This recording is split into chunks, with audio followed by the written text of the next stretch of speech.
Okay, this is Ed Stetzer Live, and I'm Ed Stetzer. I'm your host this and every Saturday at this time. We have a little technological challenge. That's why it took a little longer for me to join you. And I'm here teaching a week-long class at Wycliffe Hall at Oxford University, and that'll enable me to teach these Church of England ordinands, folks who are preparing for ministry in the Church of England. This is an evangelical Christian college seminary at Oxford, which we don't have those same kinds of things in the U.S., but they have an evangelism workshop. So I'm here helping them to be effective in sharing the gospel. I bring my Talbot students with you. I'm the dean of the Talbot School of Theology, so I've got a group of them, and we have this joint class. So it is cold here, unlike in Southern California, but it's good to be here and to be with you. So I apologize for the technological challenge. Merle, if you can just tell me in my ear, are we doing okay? Can everyone hear everything? Okay, good deal. Good. Merle's telling me we need a little more time because we're working on a couple of technological challenges, but I'm going to talk to you today in and around the theme of Christmas. Now, of course, it's Advent, and we'll explain that in just a little bit. Christmas doesn't take place till December 25th, but I'm just happy to be in the Christmas mood and the Christmas spirit, I guess you might say. I was talking to Donna, my wife, yesterday, and she's telling me that I'm actually here in England, but she's over there setting up the Christmas lights, and so we're getting in that Christmas spirit. So it seems appropriate to start having some conversations around our Christmas theme. So that being said, our guest today has a new book in and around a Christmas theme. We're going to talk to her today about that. She's an author, a Bible teacher, and television host. Sheila Walsh has actually been inspiring families for over 30 years, spoken to over 6 million people worldwide. She currently co-hosts several shows, including Praise and Better Together on TBN.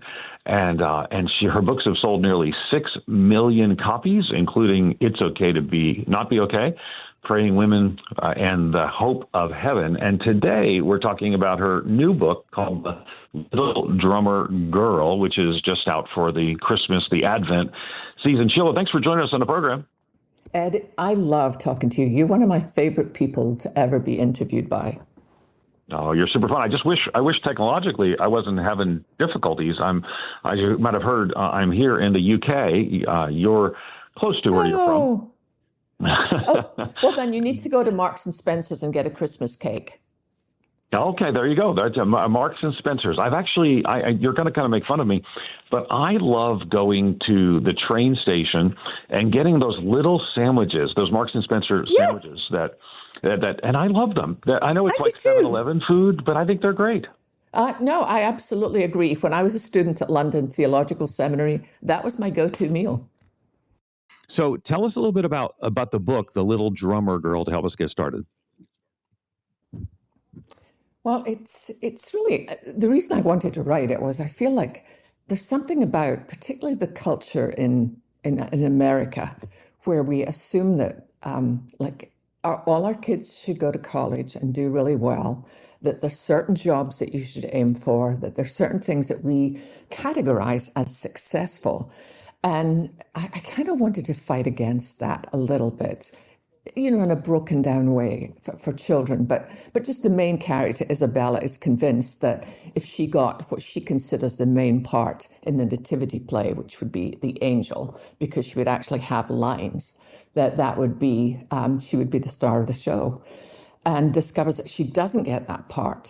And it turns out to be an amazing thing, because one of the things that I've talked to my son about, when he was ready to go to graduate school, he's about to do his doctorate, but when he was ready to go to graduate school, I thought that SMU was going to be the right place for him to do his clinical psychology. And so, like a typically annoying mother, I had a couple of friends there, a couple of professors, and called them and smoothed the path. And then he didn't get in. And I remember the conversation we had that night. When I said to him, Christian, I want to come to the place in my life where I celebrate every door that God closes as much as I celebrate every door he opens. And it turned out, he then went on to UNT and did his graduate work, and it was the best thing possible. So even though it's a children's book, the message is kind of like don't assume you know the right path. Kind of going back to Proverbs 3, 5, and 6, my favorite scriptures. Trust the Lord with all your heart. Don't lean on your own understanding. In all your ways acknowledge him, and he will make your path straight. Love that. Love that. And of course, we think of these things in and around the Christmas season and more. And I'm interested a little bit how you're preparing as personally and as your family. And, you know, I think one of the things I'm going to invite people to call is share some of their own Christmas preparations or stories. And so how do you start thinking about the season? I guess first question is like, when do you start thinking about the season? Well, way after my husband does. Okay. Barry he's getting worse every year. This year we started in October. We already have 6 Christmas trees up in our house. And outside, we live in a townhouse around a lake with all sorts of other lovely, normal people. But if you were just to go past at nighttime, you could literally land a plane on our lawn because the Christmas lights are so bright and sparkling. And we have a nativity, and we have 2 5-foot nutcrackers. I mean, it's just, he takes Elf to a whole next level. Oh my! Well, that's for me. You can't put up your Christmas tree until the day after Thanksgiving. Anything before that is, I don't know, it's heretical even. So to do that, so you have to pace yourself. When did your tree grow up, or do you do a tree? Oh yeah, we do a tree. We do many trees. The only one I do, because my husband's kind of perfectionist. He likes things to be hung equidistant on the tree. I'm not so into the equidistant. So I have one tree that's mine, and on it is everything my son's ever made since he was a little boy. And I love them because some of the ornaments are so terrible, but they're so perfect. Like they've got Mary and Joseph and the baby, but Joseph is like so much shorter than Mary. And I mean, I don't know, he could have been shorter than Mary, but he's significantly shorter than Mary. So it's one of my favorite things to put on the tree every year. Love that. And for us and for our family, we have now adult daughters, so we don't always know when they're going to show up or not. You know, hopefully, I think they're all coming for Christmas this year. We just got together for Thanksgiving, so family always plays such a key part of that as well. But I was really encouraged that my girls were remembering that we always read the Luke story Christmas morning. The Luke, there's different versions of the nativity narrative, and we use the Luke version. How do you think about keeping Christ centered in the Christmas story and this kind of your own life, your family, and more? I love that you mentioned the Luke version, because what we've started doing is on December the 1st, we start reading the Gospel of Luke. So, because there's 24 chapters, and so it takes you right up to Christmas Eve. So if anybody's a little behind, this is just December the 6th. You could read the first 6 chapters and catch up, but it takes you through the whole story until the glorious, triumphal resurrection of Christ. And I think that's one of the ways that I kind of center my heart, is to understand that, unto us a child is born, but it's such a huge story. It's where history was literally split in 2, where the Creator was willing to become part of his creation. Absolutely blows me away. I love that. Okay, so then where did you get the idea? And this is not the first time or thing you've written in and around Christmas, but when did you get the idea to write the little drummer girl? Which I don't know if I've said, because it was a little chaotic at the beginning. I was trying to figure out the technology. It's a children's book. So where does the idea come from? Who's it geared towards? Tell us more about that. Well, it's funny because when my son was younger, when he was in elementary school, I remember dropping him off in carpool one morning, and I used to love taking him and picking him up in carpool because I could always read him like a book. I mean, he wore his emotions well. But this one particular morning, after I'm behind a car, the dad's dropping off his daughter, and it just was darling and hilarious to me because her hair was all over the place. And she had one sock up and one sock down. So it kind of looked to me, this might sound a little sexist, but it kind of looked to me that perhaps Dad got her ready that morning. But what really touched my heart was I rolled down the window and I listened, and he took her by the shoulders and he looked in her and he said, Have a good day, darling. You are beautiful. I love you. And she totally believed him, absolutely believed him. And not having grown up with that myself, there was something about that. So with my little drummer girl, Isabella, she's not the perfect little blonde, blue-eyed girl. Her hair's kind of all over the place. But she has a joy in living, which I think is... And the other thing I wanted to convey through the book was you're allowed to be disappointed. I think sometimes we get this impression that if we're going to be good Christian parents, then children have to be, happy and accepting of everything. And I've discovered that that's not realistic, and I don't believe that's what God invites either. I think you get to say, I'm disappointed, I don't like this, I don't understand. And you get to come to God like that. Okay, hold on for just a second. We're going to continue our conversation with Sheila Walsh and your calls. Our phone number is 877-548-3675. We're going to give away a few copies of Little Drummer Girl. We're going to take your calls with questions for Sheila or sharing your own Christmas traditions, how you keep Christ in Christmas, and more. 877-548-3675. Stay with us.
Hey, we are back live here from Oxford in the UK. Sheila, where did you grow up? I knew you went to school in London, but you didn't grow up in England. Where'd you grow up?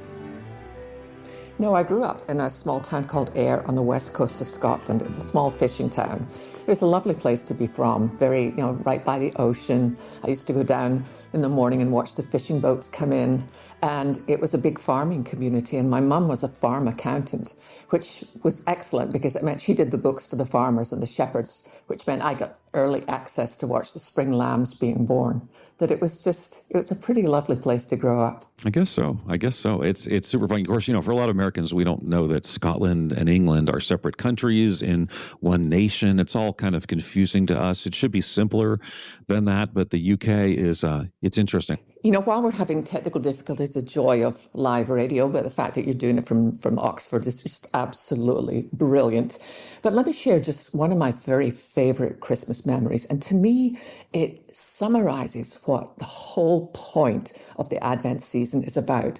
It was Christmas Eve, and my best friend Andrea and I, we decided to take a walk down by the harbour before the 11 o'clock Christmas Eve service, just to see if there was anybody that we could invite to come and be part of worship with us. And there were a couple of people, and we brought cups of coffee, we gave them coffee. But then I saw this one gentleman who was lying by the side of the road, and you could kind of tell he was drunk or in some kind of distress. So I went up to him and I tapped him on the shoulder and I said, "Sir, would you like a cup of coffee?"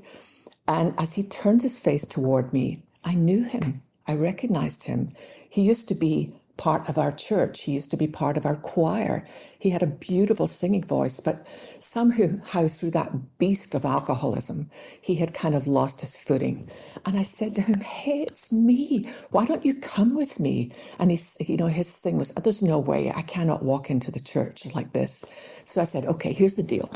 What we're going to do is we'll wait till the service starts. Then you and I we'll slip in at the back. We'll sit in the very back row and we'll leave.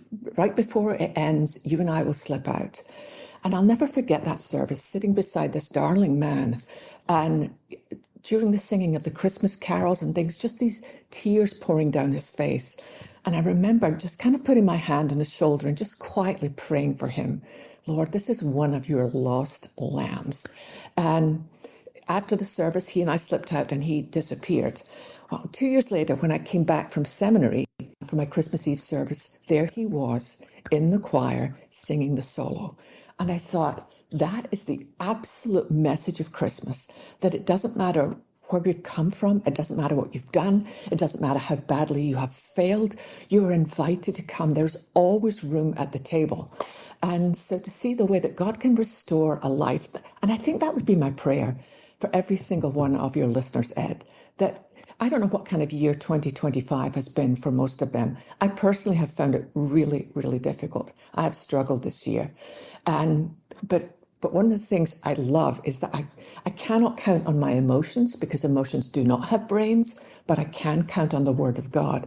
And I think of that verse in James where it says, "Draw near to God and he will draw near to you." So I think for me, for all your listeners, it simply would be a call to come back into God's presence, to let him love you no matter where you find yourself right now. Love it. And I appreciate it. I apologize for the technological challenges, but we've got a little bit of a backup for the moment. But and I love that focus. And one of the things I love about you, even as you share, it's been a difficult year. For many of us for decades, your honesty and transparency has been just moving. But I think also your faithfulness over those decades. That's why whenever Sheila Walsh has a new book or a new conversation, we want to have her on, and we appreciate it. Let me remind people as well that, and we're going to go to Penny in just a second on the phone, but let me remind you can call in. Maybe you want to share some ways you're keeping a Christmas focused on Christ, or a Christmas tradition, or a question for Sheila about hers. Our number is 877-548-3675. Again, that's 877-548-3675. So let's go to Sheila in Alabama. Sheila, you're live on the air. Go ahead with your question or your comment. Yes, I'm Penny, and I'm asking Sheila some of her favorite sacred Christmas songs.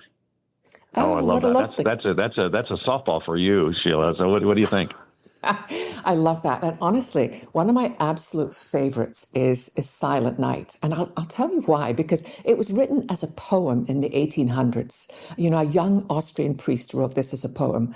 And then he got a friend of his to put music to it. And he wanted something that would encourage the people in his village, because they were coming out of the Napoleonic Wars that had been devastating. So many families had missing people at their tables. And so that it was sung there for the very first time. And they had no idea how God would use this one beautiful song through the ages. So fast forward to World War I. It's the worst of the time. It's Christmas Eve, but World War I was such a harsh, brutal up close and personal war with gas, mustard gas and in trenches. And the Pope even that year suggested that there should be a ceasefire on Christmas Eve, but they couldn't get Germany and the United Kingdom to agree. But then on that Christmas Eve, in the freezing cold, with all these young boys on both sides, I'm sure who just wanted to be home, this one gentleman who used to be with the Berlin Opera stood up and began to sing Silent Night in German.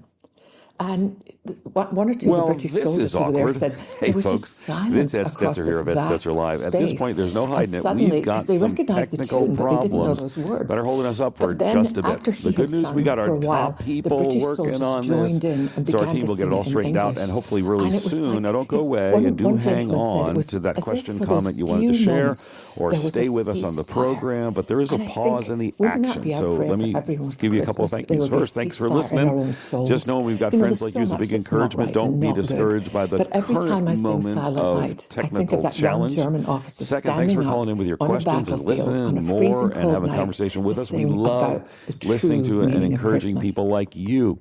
But unless you Fascinating. grab It's your phone and interesting. give us a I ring, used well, the to. program I would heard a story merely like be that. I as heard that fun story, or and I thought interesting. So that keep sounds those like calls an coming. urban legend, but Third, it's actually thanks for not. visiting our It's actually website. pretty It's a handy fascinating way to listen story, to past and programs. a great Keep up a with great what's story going of on. the And if it's been a power while, or of maybe you never even the checked it Christian out, message. we're online I wish at it wasn't just the Christmas truce, but led to an Again, end to the war, EdStetzerLive.com. and we pray for that day when And while we're just all talking those openly things do together and indeed sharing our indeed feelings happen. during our Super question, technological Penny. If you challenges, hold on the line I encourage you to too, email we're us. going to give you a Tell us copy how of God's using The the Little program in your Drummer life. There Girl might be a by story Sheila you want Walsh to share with us. and her new Maybe resource there's a children's guest, book. a listener And comment, also, something we've got else several that others to give pointed away you in the right to direction. insightful Or callers brought you or a with questions or biblical comments. blast of Our much phone number needed is hope. We'd love to hear from you. So don't hold back. Share with us. You can connect with us at @877-3675. Maybe you got a question for Sheila Walsh. Maybe you got a Christmas tradition to share. For me, I'm concerned. I don't know. To being Scroogey about it, but rather do it that way. I'm concerned that sometimes we do but you have no get idea so caught up in how the powerful your consumerism. encouragement could be. So we read one them, of the things we're we did, encouraged by them. and I don't So know if grab my your phone, children your always like tablet, this, maybe your laptop. we always made Send a us an email, commitment write us at to make sure the largest gift we gave at Christmas time hanging in there was with actually us to as we the work through Lord. these Somehow tech we typically issues, give and to do something stand called the by Lottie as Moon we offering reconnect for with international Stetzer missions. Live just as soon as we can. We want to see the gospel spread around the world. What are some ways or things that you have done to seek to keep Christ? Yeah, that's a great question. I love that you do that. And it's something that we've done for years with my brother and my sister and I. We live in different parts of the world. My brother and his family live in Cambridge in England. My sister lives in Scotland and I live in Dallas, Texas. But every year we get together and we talk about it. And instead of giving each other gifts, we choose a charity that we believe has really shown over the previous year to be the hands and feet of Jesus in the world. And then that's what we do. We all contribute our biggest gift to that particular charity instead of giving things. I mean, I do not need one more sweater, let's just face it. And my husband does not need more socks. So it's a way of being able to say, it's like when I think about Christmas, that God was willing to become flesh so that we could become sons of God, then I think when we can keep our eyes focused outside of ourselves, it just makes the whole season so much more joyful. Yeah, I love it. I guess I was a little surprised that your favorite song wasn't The Little Drummer Boy, since you're writing about the Little Drummer Girl. So where did the inspiration of that particular title come from? Because I can't imagine. I mean, The Little Drummer Boy, my wife pointed out to me that having a newborn and having a little drummer show up would not be well received. So how did that come into your theme? That's so funny. And she's absolutely right. Well, actually, it came from like last Christmas. Sometimes we'll go somewhere snowy at Christmas. We're not this year. This year we decided we were going to stay home. But last year we went to Jackson Hole, Wyoming. And it was beautiful, surrounded by the Teton Mountains, covered in snow. But on Christmas Eve, I wanted to find a Christmas Eve service. And so we found this little church downtown in Jackson Hole. And we got there early enough to be able to get seats because it was packed. And they were doing a nativity play with the children. But the thing that they had animals that I'm not sure. I'm not sure there was a rabbit at the cradle, but there was that year, and there was a cat, and there was a duck. There was all sorts of things that children had brought from their farms. But there was this one little girl who was dressed all in pink and had brought a drum. And at the most inappropriate moment, she chose to just bang that drum. So nobody slept through the service, but I'm not quite sure they heard anything else that was going on. But there was such delight in her. It kind of captivated me, and I thought, you know what, I would like to write a story just for her. Love that. And how did you work with an illustrator? So how does that work to capture the joy, the vulnerability of the character? Tell us about that. Yeah, Marcin is just brilliant. He lives in Spain. And when it comes to children's books, the illustrator is so important. I did a whole series of books called Gigi, God's Little Princess. But looking at various portfolios, this was the guy I wanted. I knew that. Okay, hold on for just a second. We're going to continue our conversation with Sheila Walsh and your calls. Our phone number is 877-548-3675. We're going to give away a few copies of Little Drummer Girl. We're going to take your calls with questions for Sheila or sharing your own Christmas traditions, how you keep Christ in Christmas, and more. 877-548-3675. Stay with us.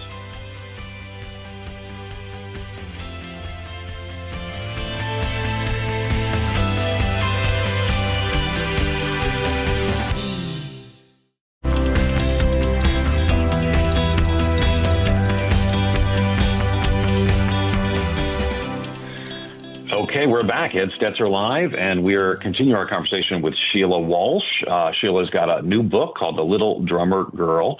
And actually, one of the first questions is a kind of a fun question, but that was a bunch of questions. So we're excited about that. So we're going to start jumping into our calls as well. And again, we're going to hopefully give some conversation that will be, well, I think it'll be helpful to learn a little more about you. So first question is from Karen in Iowa. Karen, you're live on the air. Go right ahead.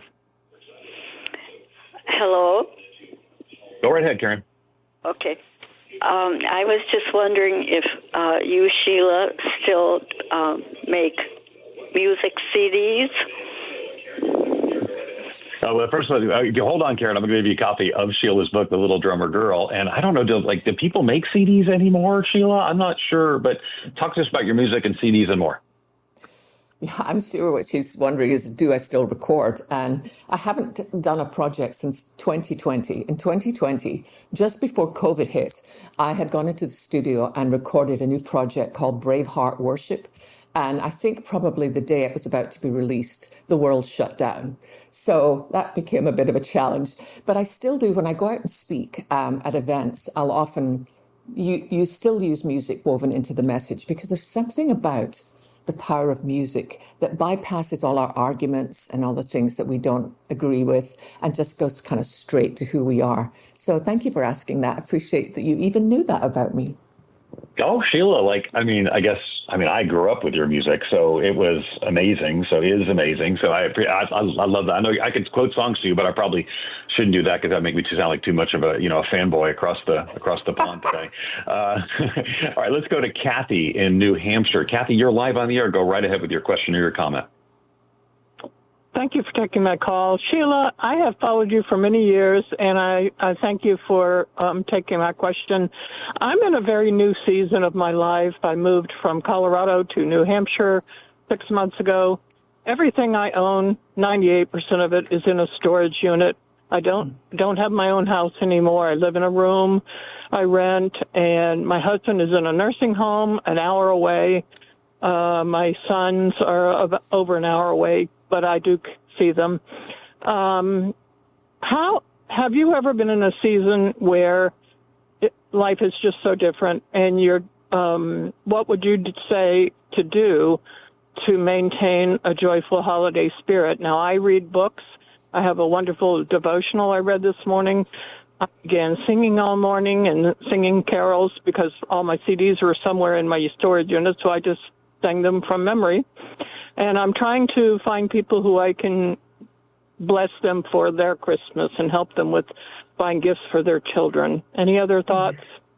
Kathy, let me just say, that's great. I love your question. Also praying for you and with you. If you hold on the line, we'll give you a copy of The Little Drummer Girl after Sheila answers your question. Sheila, go ahead. Kathy, first of all, let me just say I'm so sorry. And yeah, I have been through a season like that. When I was several years ago, I had a kind of mental breakdown and I ended up in a psychiatric hospital for a month. And at the end of that, it was while I was still co-hosting the 700 Club on the Christian Broadcasting Network. But it became clear to me that God was doing a deeper work in my life, and I wanted to be able to spend time to really think through everything. So I sold my house. And I decided to go back to seminary. I actually drove out to Fuller Seminary in California. But I'll never forget that. It was almost Christmas. And literally all I had in my little apartment, my 1-bedroom apartment, was 2 white plastic chairs that my mom and I bought at Walmart, I think, and all my books. And I remember thinking, there's something actually kind of interesting about this, because I didn't have the nice house and the nice tree and all the stuff. It was just this simple kind of almost drawing near to the baby. The fact that the infinite became finite for me just blew me away. That my prayer for you this year, Kathy, is that even as you pour your life out for others, that Christ would pour back into you. In fact, Lord, right now, I just pray for Kathy. Lord, I love the fact that Ed's in Oxford and Kathy's wherever she is, and I'm here, but we're all together with you as family. So I lift her up, Lord, and I ask, Lord, would you do something this week that she recognizes as just from you? Just one of those little beautiful things you do that we think, oh gosh, you do see me, you do know. Bless Kathy this Christmas. I ask it in Jesus' name. Amen.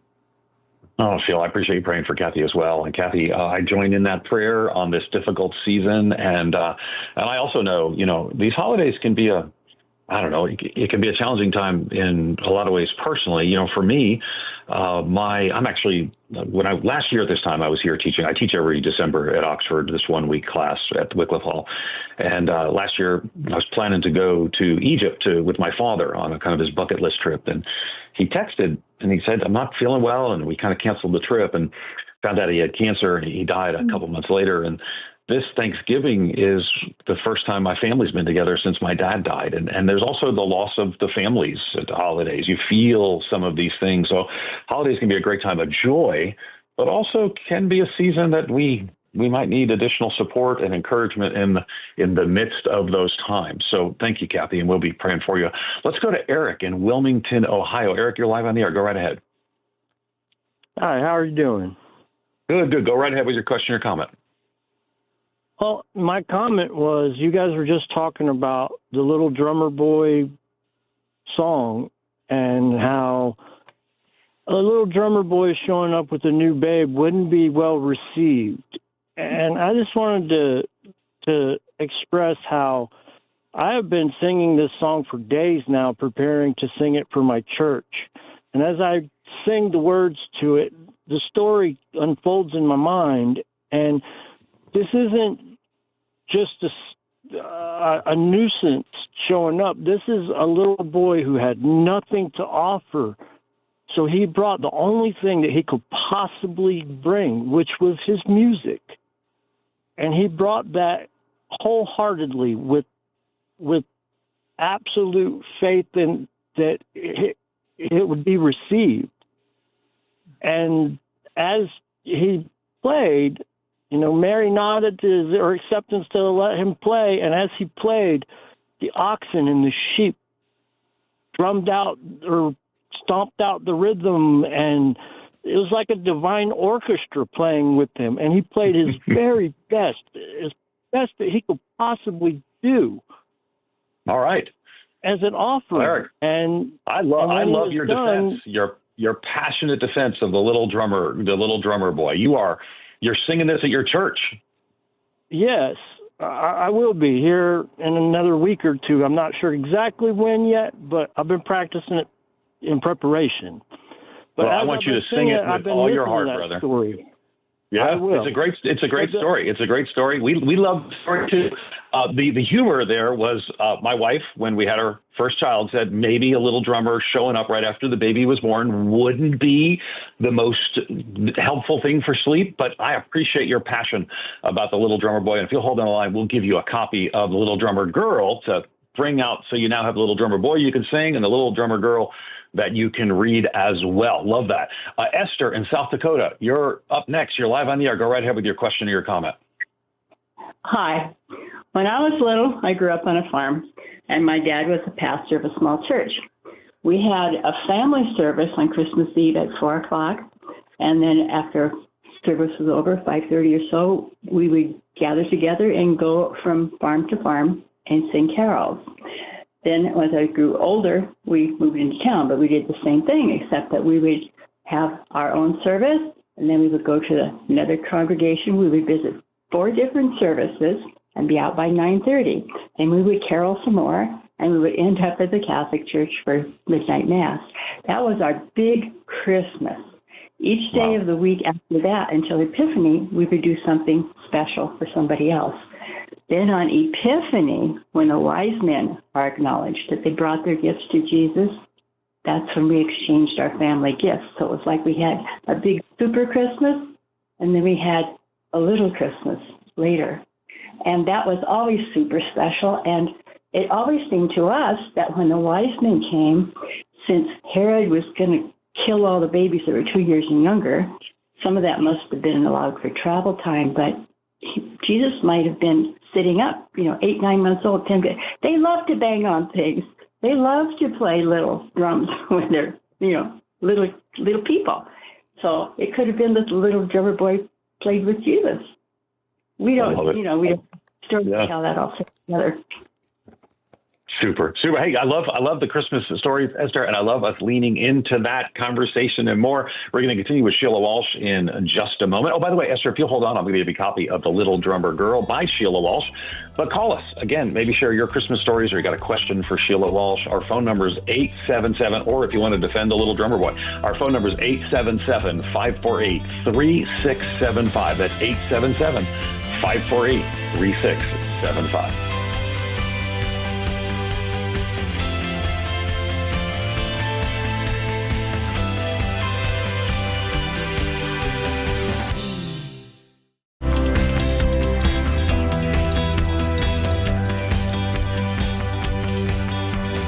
We're back. Ed Stetzer Live. We've got one last segment with the amazing Sheila Walsh. So we're going to go to your questions, but we're kind of making a little bit of a lightning round as we sort of go through these conversations as well. And so let's go first to Maria in California. Maria, you're live on the air. Jump right in.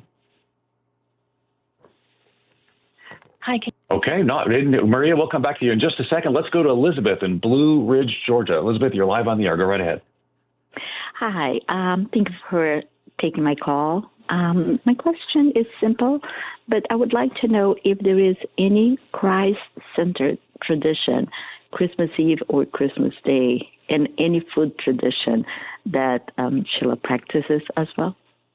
Oh, I love that, Elizabeth. What a great question. And hold on, we'll give you a copy of The Little Drummer Girl. But Sheila, what do you think? Yeah, that's a lovely question, Elizabeth. One of the things that we only have one son. He will turn 29 this December. Gosh, I can hardly believe that. But we always, on Christmas Eve, after we go to our Christmas Eve service, we come home and we read the story from Luke about the birth of Christ. And we just have some moments with, we don't have our house lights on, we just light candles and just have moments of pausing and reflecting and thanking God that Emmanuel, God is with us. So it's a kind of a special, sweet moment where it's very quiet, because there's so much about the Christmas season that's noisy and busy and the malls are nuts. But I love to have that moment on Christmas Eve where the three of us kind of shut out all the noise and just thank Jesus for the fact that he was willing to come. I love that. Let's go to Maria in California. Maria, you're live on the air. Go right ahead. Hi. I just wanted to say I absolutely love you, and I would love to hear more about your book. Okay. Let's tell us a bit more about it, Sheila. Well, thank you. That's a lovely question, Maria. And it's a little girl who realizes, and she's based in Nashville, so she's wearing cowboy boots, and she realizes that they're casting for the church nativity play, and she's determined to get the part of the angel because she thinks the speaking part, I would absolutely shine there. But when she goes to rehearsal, she discovers she didn't get that part. She's actually been given the part of the little drummer girl, and her thing is, there's not a little drummer girl anywhere in the Bible. Well, what am I supposed to do with this? And she's upset, and she talks to her dad about it that night. And her dad opens his Bible that he keeps by his chair and shares with her the real meaning of Christmas. And so the bottom line that she comes to at the end of the book, that I pray will be true for everyone who reads it, is that when you find yourself at the feet of Jesus, you have found the best place to be. I love it. And I mentioned earlier that it's illustrated. And so, I mean, an illustration, I mean, I guess parents can read books with illustrations if they want, but this is something you want to be reading with your child, showing your child. Is that correct? Yes, absolutely. I guess you say child or grandchild as well. And is it, what age is kind of the range for this? I think I noticed the book company put from 3 till 7 on it, but I have friends who have 2 10-year-old twins, and they both wanted a copy. So I think you could stretch it a little bit. I love that. I love that. When you think about Christmas in general, you've got a lot of busyness, a lot of bustling, hustling. I'm probably biased or maybe focused on this right now because I'm teaching on evangelism next week here. Matt, what do you see as the gospel opportunity around Christmas time to show and share the love of Jesus? You know, I'm often drawn back to that verse in Peter where he talks about always being prepared to give a reason for the hope that is within us, which to me means that I should be living a life that raises questions. There should be something about the way I live my life or the choices I make or how I show up that makes people want to ask questions. And I think that's true this season, but I think it's true the whole year, Ed, honestly, that, you know, I look back to my early days growing up in a little Baptist church on the west coast of Scotland. And I felt like to serve God, you had to either be a pastor, but it was a Baptist church, so I couldn't be. So I had to be a missionary. So that's why I went to seminary to train to be a missionary in India. But I realized, no, every single person who loves Jesus has a calling to share his fragrance. And I think we do that by living differently in a way that makes people want to ask, why, what do you know that I don't know? Yeah, love that. Love that. Okay, let's go to, I think it's Asia. Asia in Lakeland, Florida. You're live on the air. Hi, Sheila. Hi, Ed. Just wanted to give a word of encouragement to Sheila that I first heard your testimony and heard about you through David Jeremiah through Turning Point. And I just wanted to give you a word of encouragement to continue to share your story. And I just love the genuineness in your prayers and how you encourage others. I just wanted to just tell you that. Sounds super encouraging, Asia. You're amazing for sharing that. And Sheila, I concur. You're always such an encouragement. Let's go to, I think it's Rosalie in California. Rosalie, you're live on the air. Go right ahead. Hi, thank you for taking my call. Hi. Go right ahead with your question or comment. Yes, my question is it okay for Christians to celebrate Three Kings Day? It's the celebration that Catholics observe on January 6th. I came from a Catholic background, and then my parents converted to Christianity like when I was 10. But a lot of my family still observes Three Kings Day, and I was just wondering if it's, as a believer, is it okay to celebrate that, or? Well, let me just say, Rosalie, I appreciate your passion and caring about these things. Three Kings Day is also called Epiphany, and it's a Christian feast day, for those who don't know, celebrating the visit of the Magi, the three kings, and more. And so just so you know, it's celebrated in all kinds of traditions, including the Anglican tradition, which is the school I'm here at right now. I'm literally in one of the departments at the school. And so Christians all around the world celebrate Epiphany or Three Kings Day as well. So Sheila, I apologize. I didn't need to give a little history, but if you want to add anything to that as well, you jump right in. No, I think that was a brilliant answer, Ed. And I love that you asked that, Rosalie. But yes, absolutely. And I think what we're celebrating is, I often think, perhaps took them a couple of years to make it all the way to where Mary and Joseph and Jesus were, because it's clear from the scripture that Christ was, maybe a toddler by the time they showed up. And they followed the star. How did they know? And I think when you go back and you look in the book of Daniel, and all the things that Daniel shared, and so they were people who were on the lookout. And I think that's one of the things I take from this season, to be on the lookout every single day.